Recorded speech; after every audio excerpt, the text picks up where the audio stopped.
हाँ फिर बार बार वही छोड़ के फिर देह में आ जाते वापिस। हाँ। तो स्थिति बार बार दृढ़ क्यों नहीं ऐसा होता? क्यों होता है? ऐसा दृढ़ क्यों नहीं? हाँ, उसका कारण ये है कि अपन जब सत्संग में जाते हैं, किसी संतों के संपर्क में जाते हैं, तो अपन सुनते हैं कि मैं देह नहीं हूँ, है नहीं, मैं जीव नहीं हूँ, देह नहीं हूँ। तो वेदांत की भाषा में जो ये मानता है कि मैं देह हूँ, उसको देहाध्यास बोलते हैं। ये प्रश्न किया आपने। आदि शंकराचार्य जी भगवान कहते हैं कि हम ना देह है ना हम जीव हैं। जी। तो हम चिदानंद स्वरूप आत्मा ही हैं, साक्षात आत्मा है, पर वो हम भूल जाते हैं और पुनः देह में स्थित हो जाते हैं।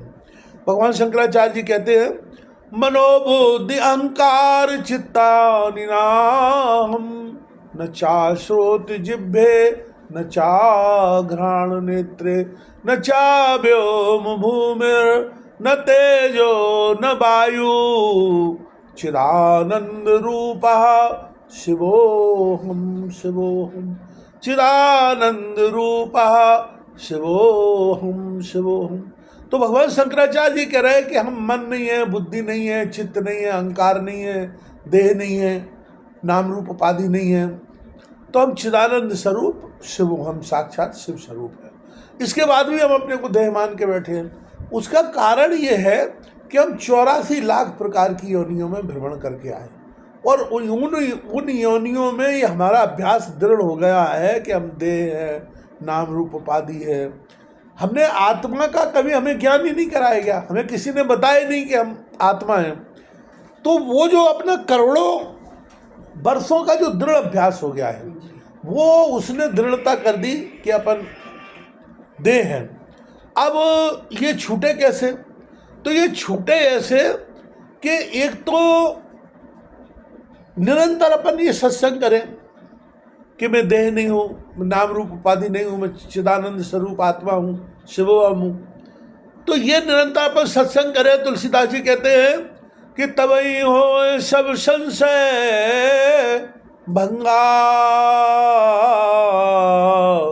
जब बहुकाल करिए सत्संगा। जब आप बहुकाल सत्संग करेंगे, निरंतर संतों के साथ सत्संग करेंगे, तो वो आपके सारे संदेह गिर जाएंगे, सारे संदेह का नाश हो जाएगा। अब ये काम तो आपने ये करना है कि निरंतर आपको सत्संग करना है, बहुकाल तक सत्संग करना है।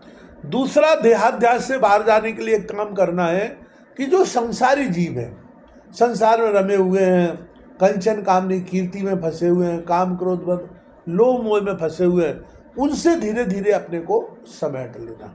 उनसे समेट करके, जैसे कछुआ देखा आपने, कछुआ क्या करता है कि जैसे उसको खतरा महसूस होता है तो वो अपने आप को समेट करके और पूरा अपने जो खोल है उसकी, जो पीठ के ऊपर एक वो रहता है, कठोर आवरण रहता है, उसके अंदर वो अपने आप को छुपा लेता है। तो अपने को कल अपन ने चौपाई सुनी थी नवदा भक्ति में, विरत बहुकर्मा सातम सममय समदम, सातम समय जग मोह देखा, मोते अधिक सत्य कर लेखा। और उसके पहले कहा था, मंत्र जाप मम दृढ़ विश्वासा, पंचम भगति सुवेद प्रकाशा, समदमशील विरत बहुकर्मा, नित्य निरंतर सज्जन धर्मा। तो जो बहु प्रकार के कर्म अपन करते हैं, अपन रिश्तेदारों के यहाँ जाते हैं, शादी विवाह में जाते हैं, मित्रों के कार्यक्रमों में जाते हैं, जन्मदिन में जाते हैं, इधर जाते हैं उधर जाते हैं, वहाँ बार बार अपने को वही वातावरण मिलता है जिससे देह भाव दृढ़ होता है। वहाँ अपन देखते हैं कि लोग शरीर को संभालने के लिए, सजने संभालने के लिए तरह तरह के इत्र लगाएंगे, तरह तरह का श्रृंगार करेंगे, स्त्रियां तरह तरह के आभूषण पहनेंगी, अच्छे अच्छे वस्त्र पहनेंगी। तो उससे क्या होता है, अपना देह भाव दृढ़ होता है। तो तुलसी बाबा कहते हैं कि अपन वहाँ से खींच लो, अपने को समेट लो, बिल्कुल कम कर दो ज़्यादा से ज़्यादा। ये जो संसारी लोग हैं, जो संसार को सत्य मान रहे हैं और परमात्मा को मिथ्या मान रहे हैं, तो ऐसे लोगों से अपने को दूर कर लो और ऐसे लोगों के ज़्यादा से ज़्यादा साथ रहो जो परमात्मा को सत्य मानते हो और संसार को मिथ्या मानते हो। ब्रह्म सत्यम जगत मिथ्या, ब्रह्म जीव ना परा। ब्रह्म एक बात सत्य है, ये जगत मिथ्या है, तो इस मिथ्या जगत में अपने को नहीं फंसना है।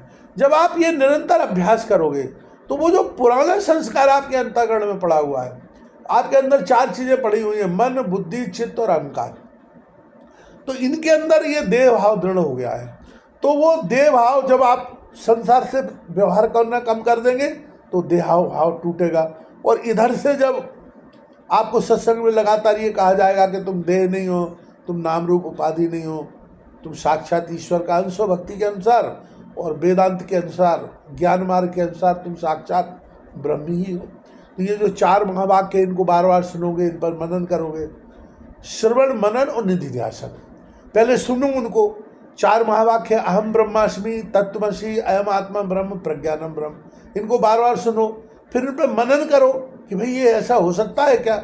तो आप धीरे धीरे प्रश्न करोगे संत लोगों से, वो समझाएंगे कि बिल्कुल सत्य यही है कि आप साक्षात ब्रह्म हैं, सोहम है, शिवोहम है।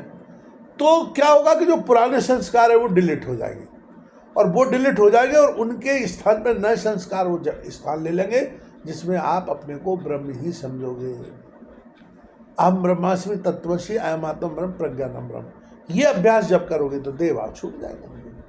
बिना इसके देहभाव छूटना संभव नहीं है, क्योंकि अपन संसार में फंसे रहेंगे तो बार बार अपने को संसार की स्मृति आएगी। क्या नाम जब से भी देह भाव का त्याग होगा? देह भाव का, हाँ, नाम जब से भी देह भाव का त्याग होगा। वो ऐसे होगा कि क्या होता है कि नाम जब से एकाग्रता आती है, तो एकाग्रता आती है तो क्या होता है कि पहले अनेक विचार चल रहे थे, अपने हजारों लाखों विचार चल रहे थे, तो लाखों विचार जो चल रहे थे अब अपन ने जप करना शुरू किया, तो नाम के साथ साथ जो जप अपन कर रहे हैं वो नाम की छवि भी अपने दिमाग में बैठेगी। इमेजेस बोलते हैं उसको इंग्लिश में, और हिंदी में छवि बोलते हैं उसको। हाँ, तो वो छवि जैसे जैसे बैठेगी, जैसे मान लीजिए अपन ने अभी संकीर्तन किया, हरे राम राम राम हरे हरे, हरे कृष्ण कृष्ण कृष्ण हरे हरे, तो अपने दिमाग में एकदम कृष्ण की छवि आ गई। भगवान ने सुंदर मुकुट पहना हुआ है, मुरली हाथ में ली हुई है, पीताम्बर वस्त्र धारण किए हुए हैं, कौस्तुभ मणि गले में धारण कर रखी है, बनमालाएं धारण कर रखी है, भगवान अति सुंदर है। तो वो छवि बैठेगी।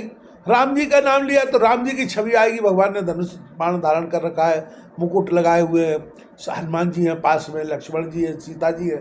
तो वो क्या होगा, जो अभी तक संसार की छवि अपने दिमाग में बैठी हुई थी वो छवि निकल जाएगी और भगवान की छवि बैठ जाएगी। तो जैसे जैसे भगवान की छवि बैठेगी वैसे वैसे आपका जीवन वही बन जाएगा। जो चिंतन करोगे आप, ये बिल्कुल सीधा सीधा स्टेप है। श्रवण पहले सुनो, फिर मनन करो, और उसको दृढ़ता से अपने अंतःकरण में बिठा लो, आप वही बन जाएगा। चिंतन करते रहो, उसका बार बार चिंतन करते रहोगे, आप वही बन जाओगे। ये नियम है सीधा। आपको सच्ची बात बताएं, एक ऋषिकेश में एक संत थे, तो हनुमान जी के भक्त थे वो। तो हनुमान जी हनुमान चालीसा का पाठ करते करते, बजरंग बाण का पाठ करते करते वो इतने ज़्यादा तन्मय हो गए हनुमान जी की भक्ति में कि उनकी पूंछ निकल आई, बिल्कुल उनका चेहरा हनुमान जी जैसा हो गया, पूरा शरीर हनुमान जी जैसा हो गया, और उनका पूरा जो है वो जीवन ही हनुमान जी जैसा बन गया पूरा। तो जिसका भी अपन चिंतन करेंगे, चिंतन करते करते अपन तदनुरूप हो जाएंगे।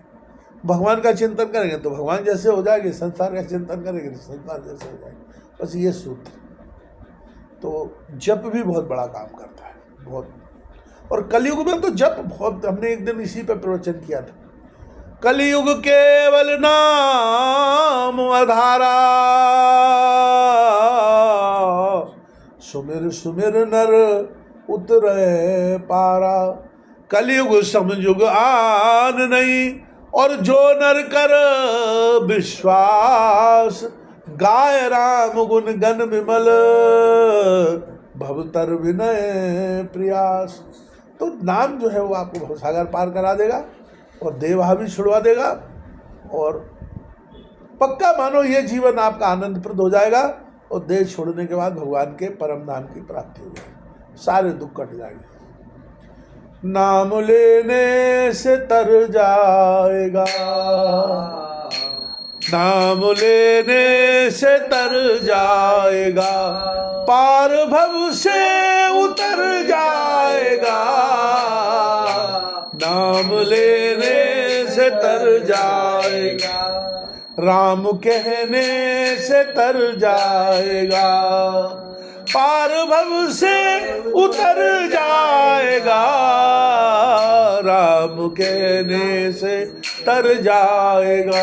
चर्चा होगी तेरी उस गली, चर्चा होगी तेरी उस गली जिस गली से गुजर जाएगा, जिस गली से गुजर जाएगा, राम कहने से तर जाएगा, पार भव से उतर जाएगा, राम कहने से तर जाएगा।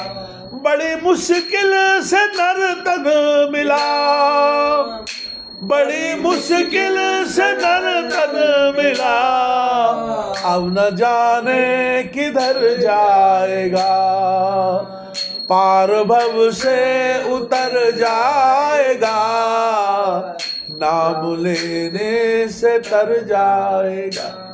बोलो रामचंद्र जी महाराज की जय हो। ये गलत है सीधा सीधा। इस